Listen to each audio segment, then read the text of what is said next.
This game is incredible.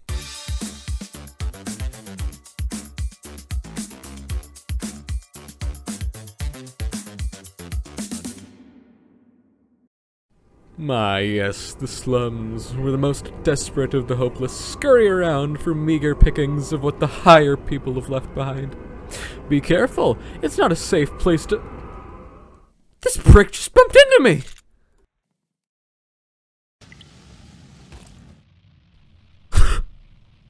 Now before we get into anything else, this game is really good. You should buy it. If you can't, watch videos about it, such as this one, become completely understanding of all the game's mechanics to the point where you can imagine playing it in your mind, and then follow this guide that I linked that'll show you how to hallucinate the game for practically the same enjoyment as you'd get playing it legitimately. While Streets of Rogue is definitely a video game, more than anything else, it kind of exists as a funny moments generator. At any given moment, something interesting can happen. This is especially true if you hang around the train tracks. Even works in real life. I'd even go as far as to say that it was created just to base weird, out-of-context descriptions of game events on. But this isn't a mediocre 2-sentence long Steam review relying on shock value and absurdity to be funny. It's a short, couple-minute long YouTube video relying on shock value and absurdity to be funny. Anyways, let's see our 2 missions for this stage. Rescue this guy from captivity, get this item. Okay, alright. This doesn't seem too difficult. Alright, break in through the window, sneakily damage the generator, and then I bug out. You can also choose not to sneak around. This is actually more effective most of the time. At this point, 2 murders have already been committed. The most important thing to do now is make it to the next floor, where all your crimes will be forgotten. This might seem unrealistic to some, but ask anyone that lives in the United States just how long people remember some crazy news story they've seen before forgetting about it and obsessing over a new one. Remember that terrorist attack last November in Florida? There wasn't one, but you probably bought it for a second. You know what else is important? Keeping yourself well fed. Make sure to get your hands on as much food as you can find, no matter the cost.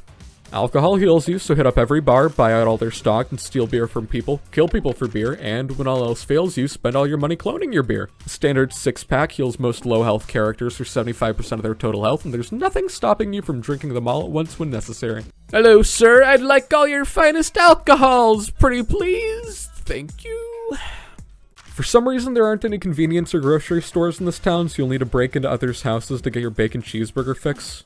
Sadly, this town is full of sick bastards that keep their burgers refrigerated 24/7. This means it's morally correct to steal these, as you're giving them a better home in your pant pockets. On the subject of doing things, the general rule of thumb for this game is that every time you can do something, you should. See an explosive? Ignite it! See a store? Steal something! See a slave owner? Shank his ass! See a prison? Break everyone out. I say this because almost every action in this game gets you XP, so do all of them. While you're not punished for taking a long amount of time, you can get additional XP rewards for being fast. XP is pretty much always worth trying to get since it gives you level ups that grant you health perks and abilities. And yes, when I say almost every action in this game gets you XP, I mean almost every action. Even the actions that are not doing actions. Didn't kill anyone? XP. Killed everyone? XP. Made a lot of friends? XP. Killed all your friends? XP. Stole a lot? XP. Stole a little? Less XP. Step up your game.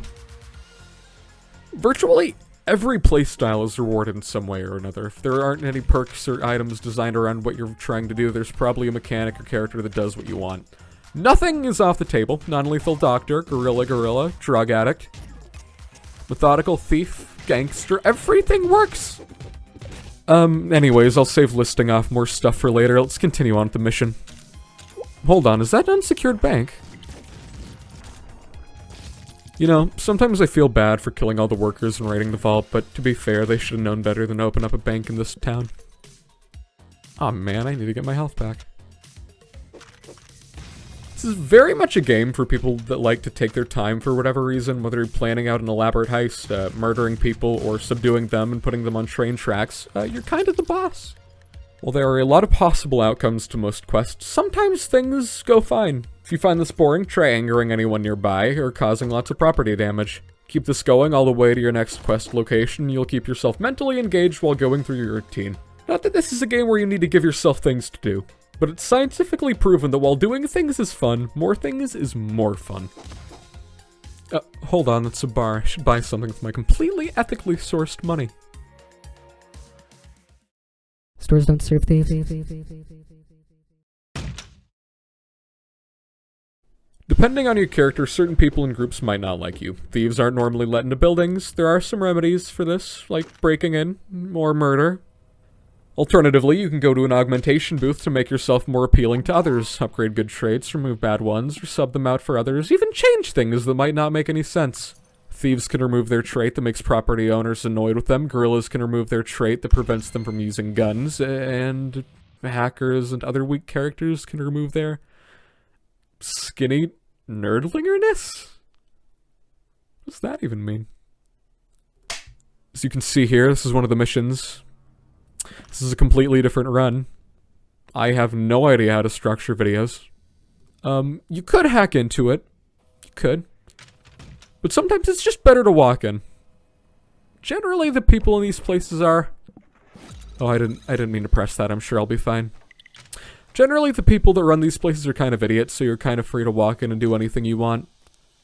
As you can see, they're walking back... Oh, that's... Oh, those are the killer robots.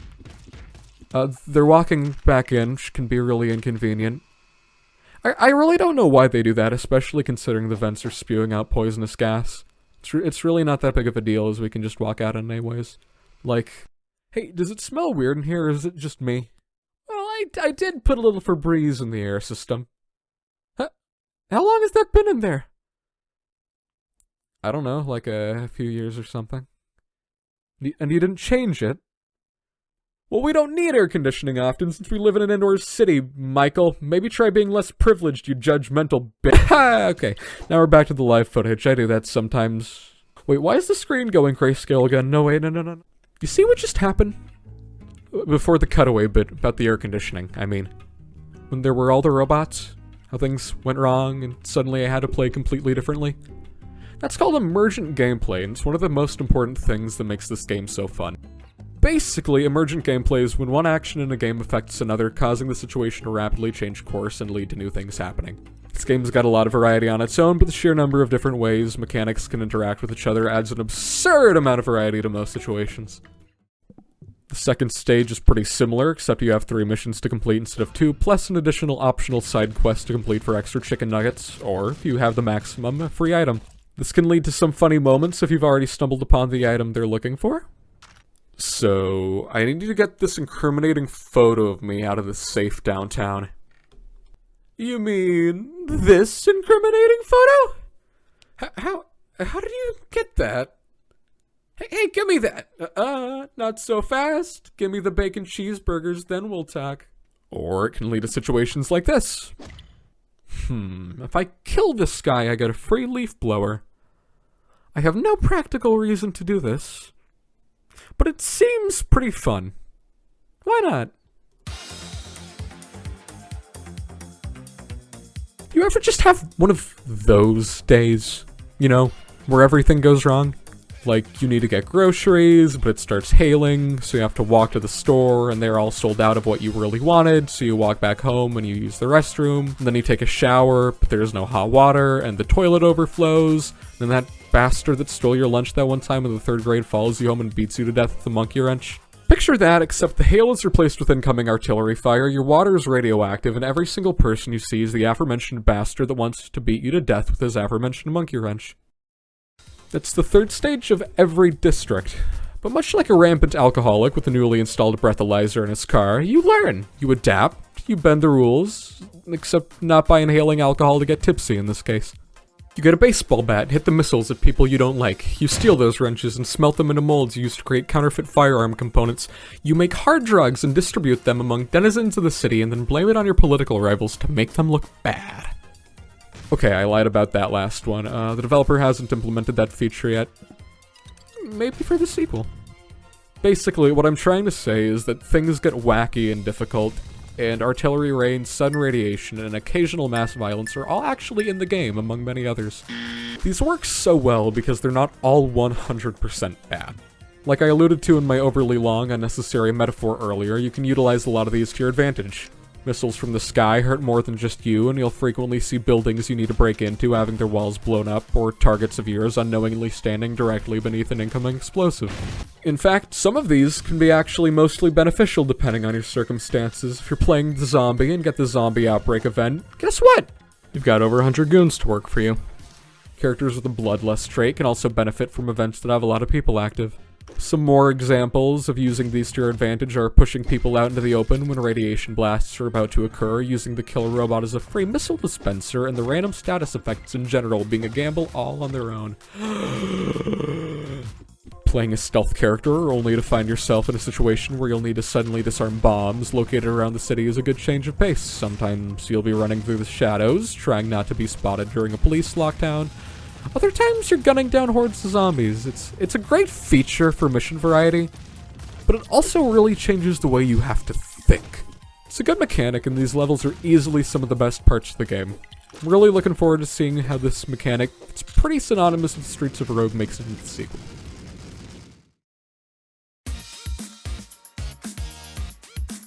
If your major complaint about the slums was the fact that most of the deaths that occur there are the result of other people and not the machines, the industrial zone is for you. Wait, where's the thief? Oh, what's that? Oh, he died in an elevator accident. Oh, what a shame. Alright, new character time. The first thing that you're gonna notice is that the difficulty spike when making it to the second zone is like going from riding down a children's slide to trying to descend a fireman's pole with your ass cheeks. I'm pretty sure the different zones are ordered from least to most income, so it makes sense that this is one of the lower levels. While there seems to be more production going on than in the slums, when you factor in the terrible pay and the fact they're probably only going to survive the first day on the job, it definitely checks out. Also, I say only a single day because that's how long anti-radiation pills last. One thing that I haven't mentioned yet is the sheer variety of playable characters in the game. There are 32 total, with 6 of them being from a character pack DLC. Most of them have perks or abilities that make them special, while others have exclusive items or other quirks that make them interesting to play. Some are fast and fragile, others are slow and tanky, some are all-rounders, some rely on gimmicks or knowledge of game mechanics to play well. Despite the large number of characters, many of them feel original to play. You've got the Slumdweller, who starts out with horrible stats and nothing but a bottle of whiskey to their name, but levels up more frequently and with more perk choices per level. You're probably gonna hate this character when you first start playing, especially when characters like the Soldier and the Gangster are also unlocked straight from the beginning. One of my favorites is the Thief, as they're great at stealing valuables from people and require wits and cunning to play properly. Other notable characters include the killer robot, who needs to sap energy from electronics to stay alive, the blood-sucking vampire, the zombie, and the comedian. From now on, we'll be following the doctor. Now, you might be thinking, I don't know, a doctor doesn't sound like the person you'd want going out and trying to lead a resistance effort. And you'd probably be right. But doctors have a great skill that others don't. Chloroform. However, the doctor is nevertheless bound by the Hippocratic Oath. Will they still be able to lead a resistance force without doing harm? Maybe. It depends on what you consider doing harm. But I think that if you innocently anesthetize a man that just so happens to be on a conveyor belt into a trash compactor, that could probably just be considered a freak accident. I mean, you didn't know, and it was technically the factory machinery that killed him. Just like how it was technically the minecart that killed that other guy. And the concrete at the bottom of that pit that killed all those. How many guys did you push in that pit? Whatever. I also enjoy running up to a group of people, chloroforming one, and then running away. Very funny.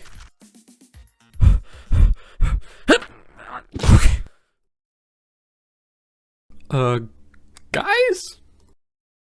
The industrial zone introduces a fair share of new hazards and mechanics to play with, avoid, or intentionally use to cause chaos. This is one of my favorites, the industrial generator. Here, let me show you how it works. And now, we wait. Nice weather we got today, huh?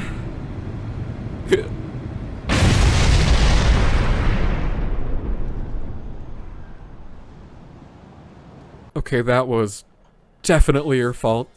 Sorry. We've already seen some of these other hazards previously, such as the crushers, but they're a lot more common now. Expect to see flamethrowers, crushers, massive pits, explosive lasers, saw blades, uncontrollable minecarts, flame vents, toxic waste, explosive barrels, and the occasional vent spewing toxic gas in most workplaces. Luckily, there are always a few remedies for these issues, like stealing a gas mask off a worker, or pushing other people into the explosive lasers, or simply destroying the flamethrowers and saw blades with your baseball bat. You'd think that a saw blade would beat a baseball bat in a fight, but I guess that's the effect of budget cuts on you. Aside from an air quality index score of over 400, shoddy labor practices, and a plethora of new hazards in play, you'll also be seeing more workers. They're actually a bit tougher than the standard gangsters and goons you'll have seen previously, since they all carry battle axes for some reason. Alright, I'm getting sidetracked. Where was I? Oh, right, let's see what missions we have now. Operate 3 buttons, and retrieve an incriminating photo from a worker. Okay.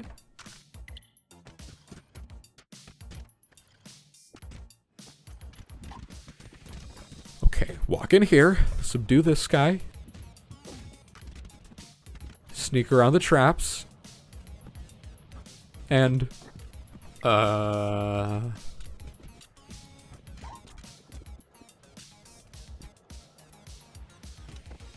Alright, that went pretty well. At this point, it's probably a good idea to go over all the different types of vending machines in this game. You'd be forgiven for thinking this game takes place in Japan with all the automated vendors in town, but you'd also be really wrong. You've got the Cell-O-Matics, the clone machine, the loadout-o-matics, the goodie dispensers, ATMs, the ammo dispenser. Oh, okay, yeah. We're back in the United States.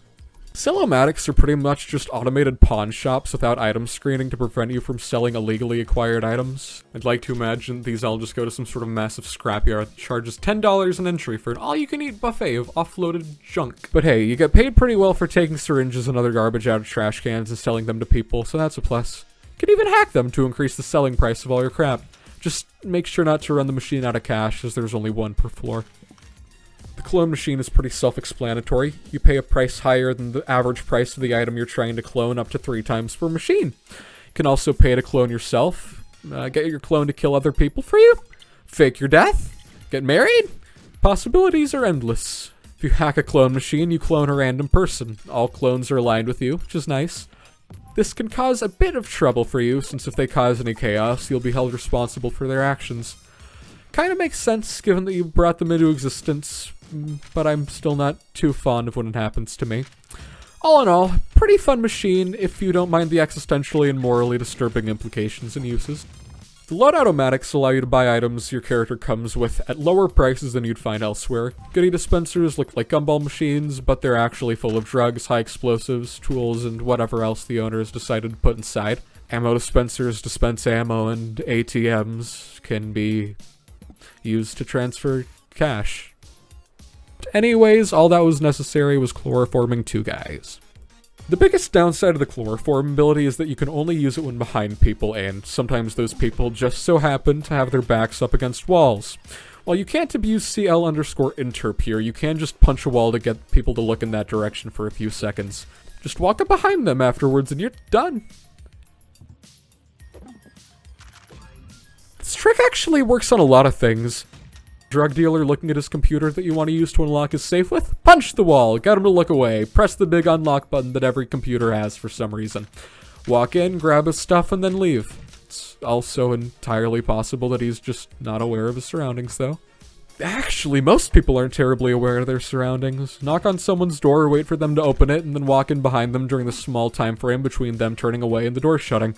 This works as every character that doesn't make noise while moving.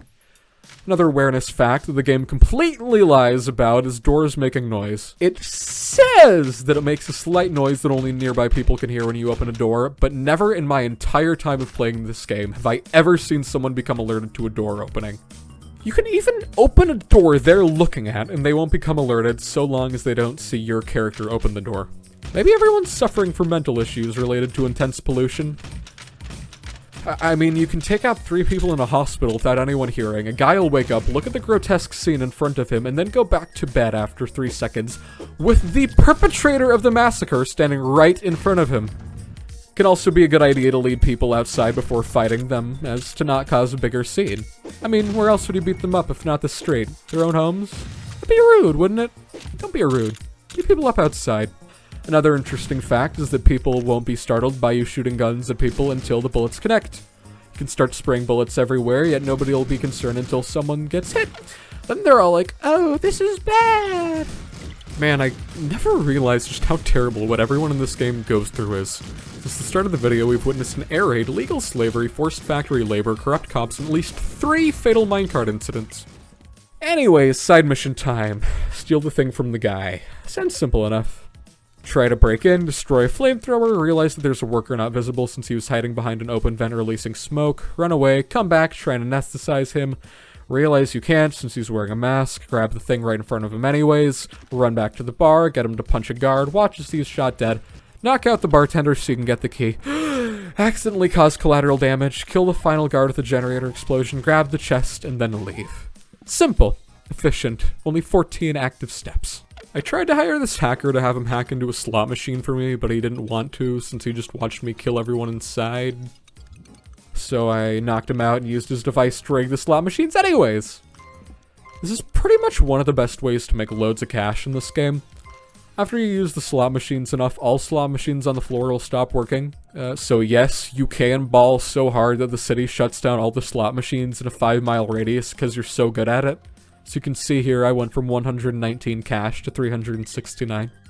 Another interesting thing about the doctor is that you can't be legally found liable for anything that happens to people after you've knocked them unconscious. If the cops see you anesthetize someone, they'll go after you. However, they won't do anything to stop you if they see you put an unconscious guy in front of train tracks, set them on fire, dump them in a pit, or start hitting them with a baseball bat.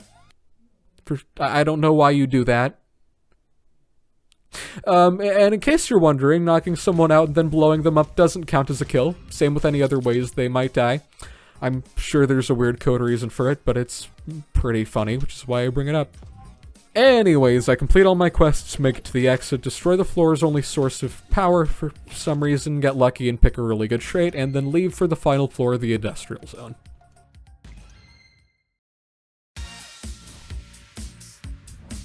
For this level's random modifier, an ongoing war in the streets is taking place between the eternally conflicting factions of the soldiers and the cannibals?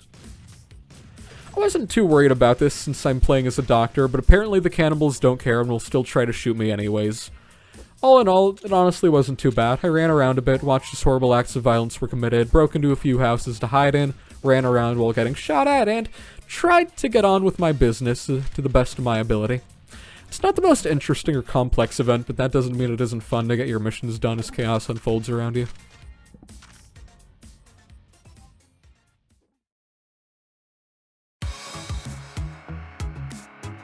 What comes to mind when you think of a park? Maybe large, grassy fields, some playgrounds for kids, happy families sitting down at picnic tables eating their lunch under golden rays of sunshine? What about bike trails and health standard violating barbecues set up around the place? How about landmines, kilometers of razor wire fences, angry gorillas, mad scientists, toxic chemical factories, vampires, and cannibals? Oh, it does have barbecue though, so it could be worse.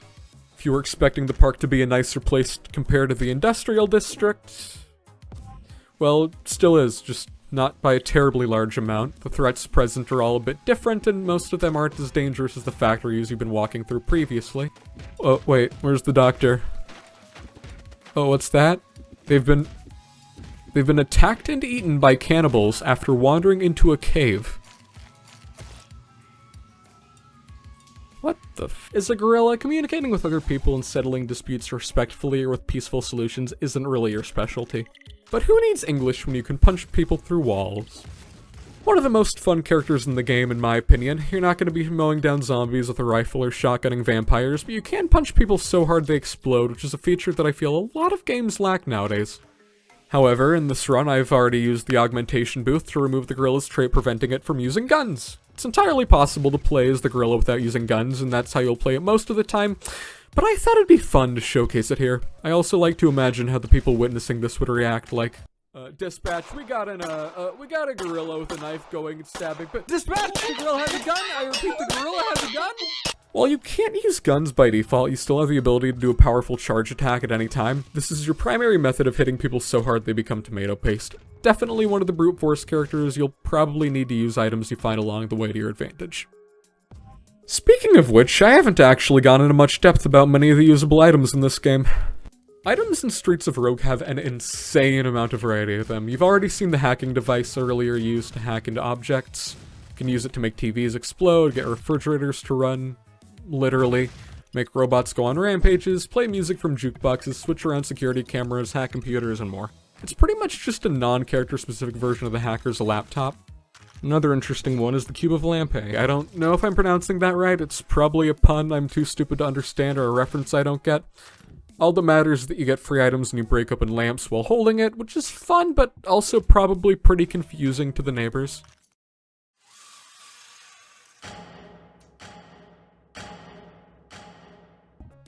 Wait, have I seriously not mentioned that each mission gives you an item upon completion?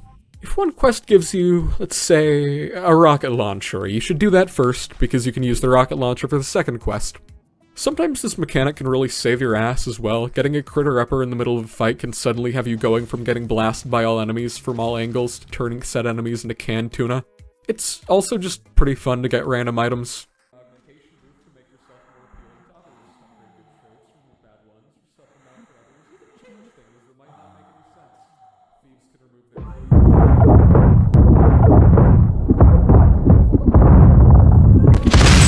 Some just cause destruction, like the time bomb that counts down for 10 seconds before causing a massive explosion, the box of fireworks shoots off rockets in random directions for a short period of time, and the explode device makes all electronic devices in range detonate. You also have the barrel of monkeys that releases a swarm of miniature gorillas with a taste for human blood out into the surrounding area.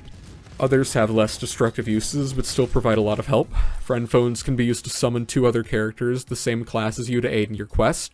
The boombox forces nearby enemies into dancing, the wall bypassers teleport you in a short direction forwards, and the killizers each provide bonuses for killing enemies.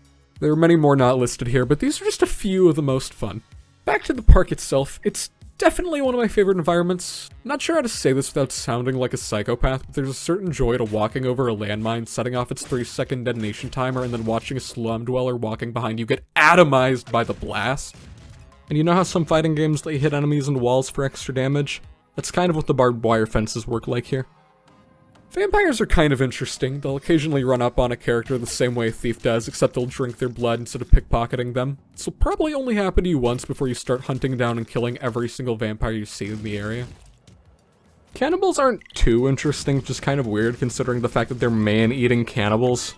They keep people locked up in cages and have homicidal tendencies, but that doesn't actually do much to separate them from the rest of the people that exist to make the lives of everyone in the city more difficult.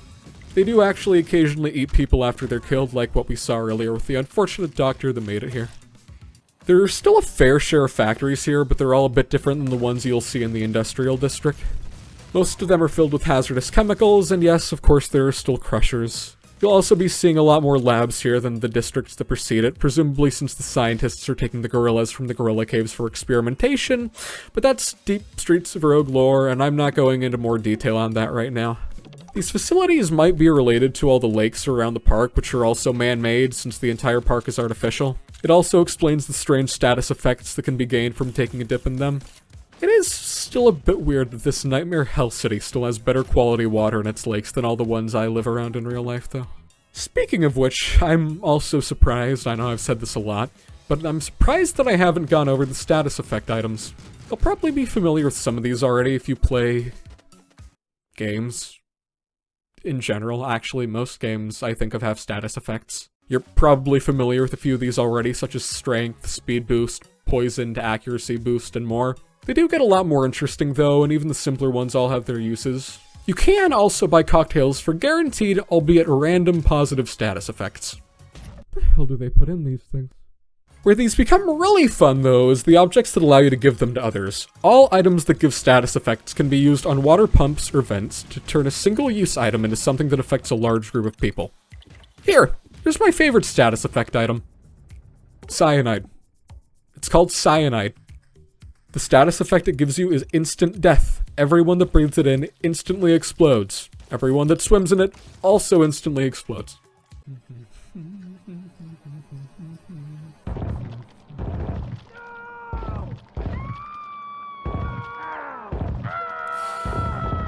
should probably get out of here. I'm no scientist, but I think this might be a little bit unrealistic. Believe it or not, there are other status effects with equally destructive effects as cyanide. The electro pill causes everyone that bumps into the afflicted to take 15 damage and get bumped back really far.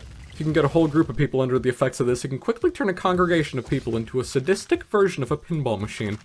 Another favorite of mine is to reverse the movement of NPCs to make them confused, then to put landmines around the building and watch as they stumble blindly into them like idiots! The rage poison's pretty self-explanatory. Everyone that intakes it in some way will immediately become enraged and begin to relentlessly attack the first person they see. What's that smell?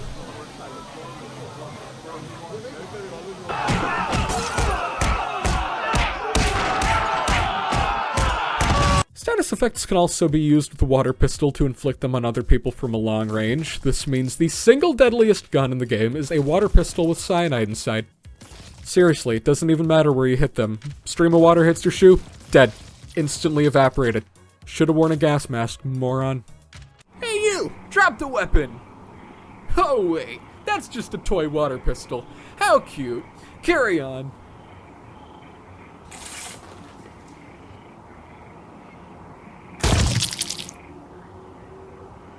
The first time you're gonna encounter one of these effects will probably be in the form of a mysterious syringe you find at some point early on in the slums. Much like in real life, if you're gonna inject yourself with random syringes, the safest place to do so is the restroom of a random fast food joint or a cheap bar. All negative status effects can be cured by using the toilet. Sick? Confused? Poisoned? Lonely? Try toilet. Anyways, so at this point I was ravaging through the park with my squad of gorillas as the developers intended. Upgrade the gorilla's starting perk Banana Lover so I receive 40 health per banana eaten. This is great because bars don't enjoy your company too much. You can go up to gorillas you see around the park, be they in caves, cabins, or out in the open, and recruit them to help you on your noble cause. You can instruct your gorilla pals to do most of the things most generic followers can be used for. Get them to walk places, beat people up, take items you give them, all that jazz. While you're not going to be having any trouble finding gorillas to help you in the park, your primary source of gorilla buddies is going to be your big quest. As your quest is saving gorillas, you're obviously going to need gorillas to save, so you'll find them pretty much everywhere. This quest pretty much ensures you'll find at least one gorilla each stage, as they're all going to be kidnapped and locked up in random buildings that honestly really don't even make much sense at all. Like a lab. Sure, I get that. But why is there a gorilla locked up in the bedroom of this random shop? Like, do I even want to know? How did it even get here all the way from the park? Something equally confusing is the fact that I haven't gone over the big quest mechanic yet. Haha! Tricked you, I'm doing more of this. Like I said, I have no idea how to structure these things. I'm used to adjusting all my scripts for the whole intro, main level, outro format that all custom campaigns have to be made with. Each character has their own big quest. Unlike all the other quests that are done over the course of a single level, big quests need to be done every floor. All big quests are related to the character they belong to, usually provide an extra challenge or objective, and come with a reward of additional XP at the end of each floor you complete the big quest on. The Slumdweller needs to donate an average of 50 coins per level over the course of the run in order to become an upper crusty. The thief has to steal from a certain percentage of the safes on each stage. The cop has to earn a good boy points for only killing and arresting the guilty. The assassin needs to assassinate people. The jock needs to cause large amounts of property damage, and so on. Successfully completing your big quest unlocks your super special ability for the final level of each run. These usually grant you special perks for massively upgraded versions of character abilities, and a majority of them are absurdly powerful and kind of exist to transform the final level into a power fantasy. Anyways, for this event level we get shifting status effects. It doesn't really change up the plan much, but rather it increases the viability of my gorilla murder strategy that I've been using. This is still one of my favorite events as it dials up the random factor to 100. There's a comedic value to be found in watching a massive gorilla run around a hedge maze while wildly swinging a knife at a cannibal the size of a rat, only for both of them to get immobilized by the next effect. Anyways, I give this zone 10 gorillas out of 10. I just say that.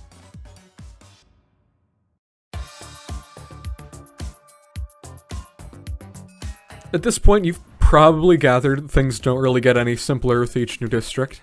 In the first 3 minutes of making it downtown, a thief jumped out of a manhole and stole my pistol, a cannibal did the same thing and hit me with a battle axe. I started a war between a few groups of people, I saw a guy get ran over by a train, and at least 2 people drowned in the canals.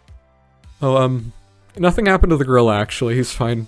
We're just doing new characters now. It's the way I structured this, in case you didn't notice.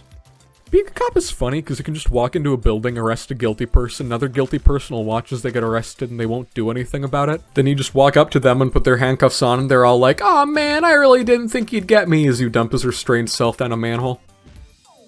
Their mark system is actually pretty neat as it punishes you for killing, arresting, or stealing from people that aren't guilty. Keep in mind, it punishes you for doing bad things to the innocent. It does not stop you. You can still arrest people if you want to get into their locked safes, although you'll need to have a specific amount of marks by the end of the game to complete their big quest. Sometimes this means you'll be blindly walking around waiting for crimes to happen so you have an excuse to put handcuffs on someone. This is also a realistic mechanic. For some reason you still can't call super cops via the cop box, but you can get their attention by breaking it down as that automatically summons one, except now they're on your side. Another fun cop fact also of note is that anyone that even slightly interferes with your plans is automatically marked as guilty and you can kill or arrest them without consequences. This is also very close to how it works in real life. I arrested this guy, he had some cyanide on him, I decided to confiscate it for the good of the resistance. I went into here, tried to arrest this bartender so I could raid his safe, but... And that's the end of the cop. Okay. Be sure to check the city governor's Twitter account later for the obligatory morning post. Comedian time?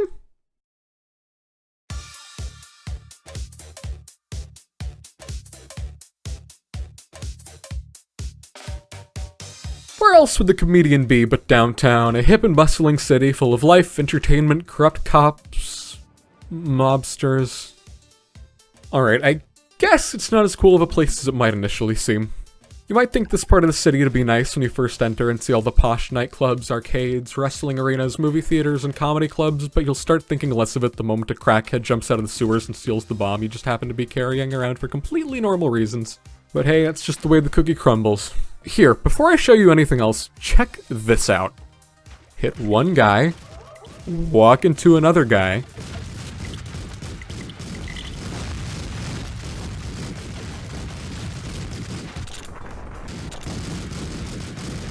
so, it's a bit dangerous here. You're probably going to notice the presence of the mob pretty quickly. Either you'll be able to observe them from afar, or they'll run up to you and tell you to fork over all your cash. There are a few things you can do about this, though. Hey kid, give me all your cash. I'm sure I have it in my pockets somewhere here. Let me see.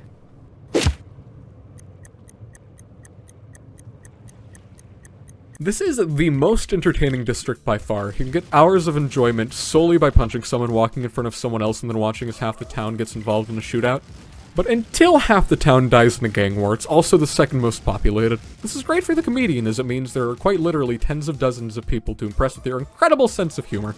Here, let's try it on this group of people. I'm sure these firemen won't mind being woken up in the middle of the night to hear my jokes. If everything goes well, you should have at least one person that's sworn the rest of their life to serving you. As you can see here, the clerk has given me the key to the storage room. Now I'll set off with my newfound fireman guards and do some cool stuff.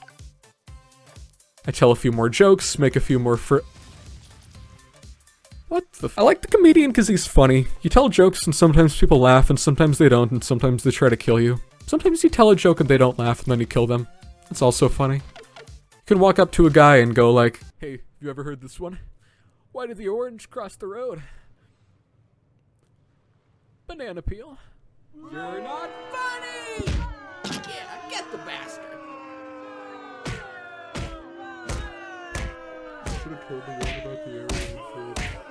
Or sometimes it's like, "What do you call bread made with dogs tortured by unethical animal rights services?" Pita bread. That's horrible. Man, this really reminds me of that one movie. What was it? I forget. You know something I just realized?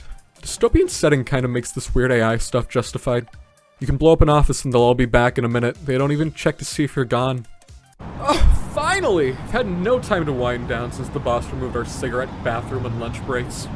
I had another weird interaction happen downtown as well. For one of my missions, I had to get a tooth from this guy. Didn't want to kill everyone in the building, so I bribed him with the baseball bat. No, I did not threaten him. I gave him the baseball bat. I'm not quite sure how that went down. Anyways, that was all pointless as I actually ended up coming back into the building to steal stuff from a chest. I got into a fight and he actually started trying to kill me with the bat I gave him. I felt a little bad, but I still blasted him.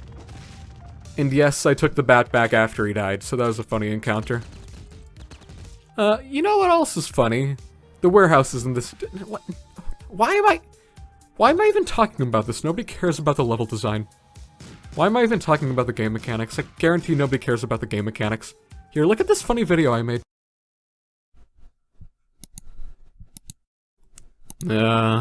Let's see.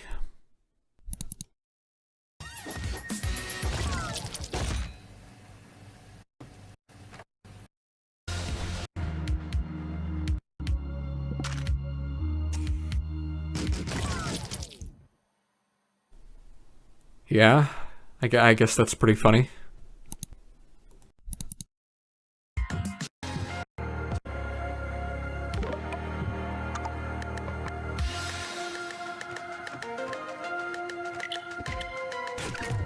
Oh, the item fell into the pit.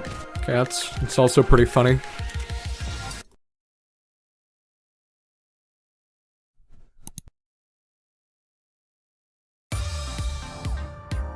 See, I told you, nobody cares about how the game works. Just look at the funny things. I'm just gonna do funny things from now on.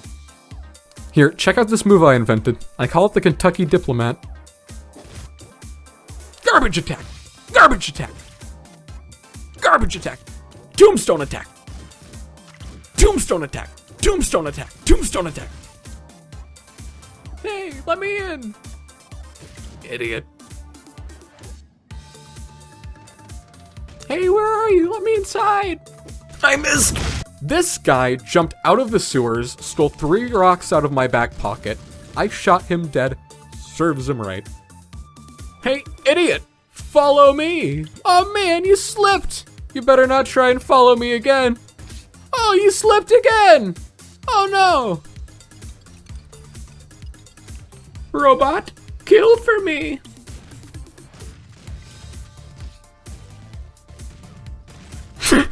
That also works. Hey, give me that back!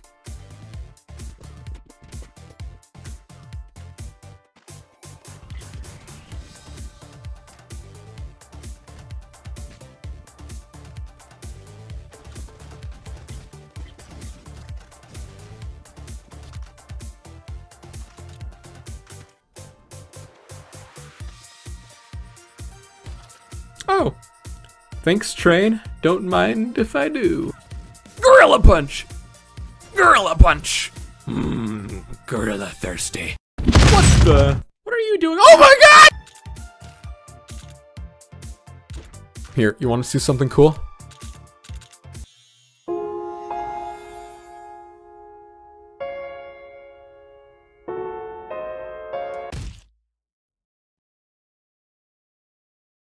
Hey bro, want a drink? On me, of course.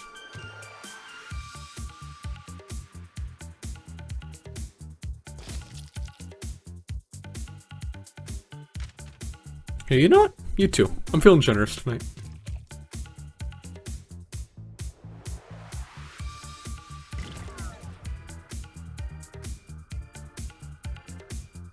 Super Cop, help me! Oh, thank goodness you're here. Now, murder that wrestler for me.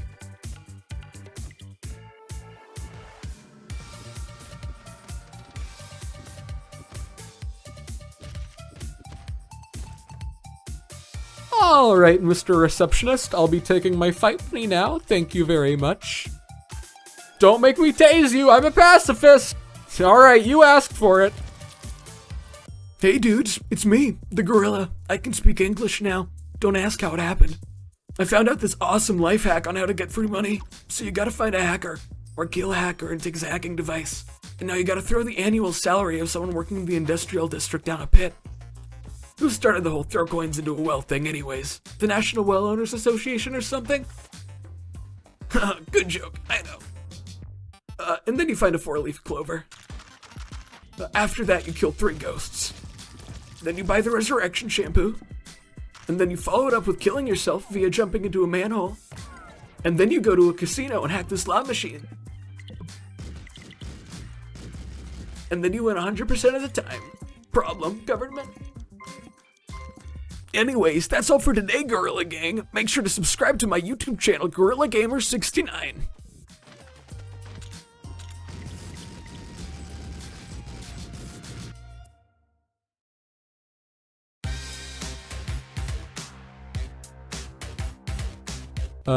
Uptown. Okay, no boring stuff. Let's see.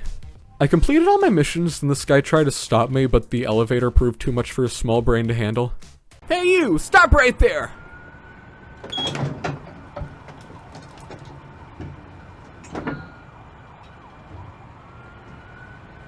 Damn it, he got away! I honestly really don't like this zone. It's more difficult, which makes sense for the final district, but that difficulty comes at the cost of not being able to do as much of the fun and funny stuff you can do in the other districts. There are exclusive clubs and stuff, that's cool. Private living areas, also neat. Cop bots, they explode and they die, and that's funny. Sometimes they kill super cops when they die. It's even funnier. I hate super cops. God, I'm so out of ideas. Okay, let's see here. There are too many of them. I can't take them all on in a gunfight. Look at him in that bar. Thinks he's safe. Smug jerk. Look at all those guards. But I have a secret weapon. One thing I didn't mention is that the ATM allows you to store items for later. I took the effort to put a cyanide pill in storage saved specifically for this event. Let's see how he feels with cyanide pouring out the vents.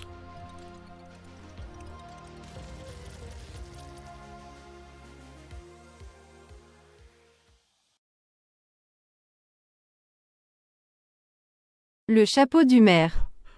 The mayor's hat! It's over! Victory will be